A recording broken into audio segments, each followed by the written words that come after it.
Henry, you're great about reminding us that the two greatest commandments are love God and love your neighbor, right? And Jesus reminded us, well, Jesus first reminded us of that, I guess, and then you helped remind us of what Jesus said. But and then he elaborates that everyone's your neighbor, right? There is no one who's left out of that. And I think that is actually a really inspirational vision for the impact that investment dollars can have. Because ultimately, what are you investing in? You're investing in people, in leaders, in the employees of companies, and the customers that they serve, and the vendors that they serve.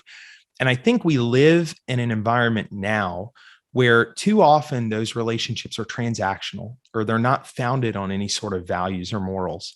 And so they lead to environments like we're seeing now with the great resignation, where, I write a lot on purpose, which we'll come to.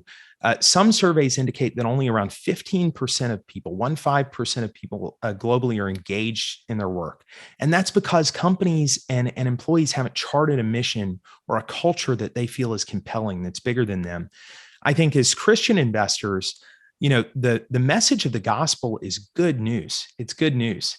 And I think our responsibility is to try and translate that good news into the way that companies work, right? And the way that companies live out their mission and values. I had the good fortune of sitting down recently with a guy named Michael Eisenberg, who I know has been on the podcast before, an extraordinary investor in Israel, a person of Jewish faith, a really sincere Jewish faith.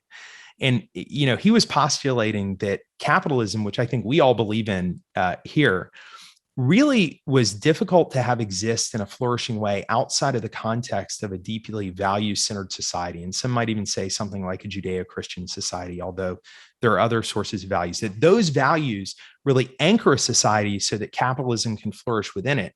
And capitalism without those aspects can actually become a very transactional thing and can become something that takes advantage of people if you're not careful.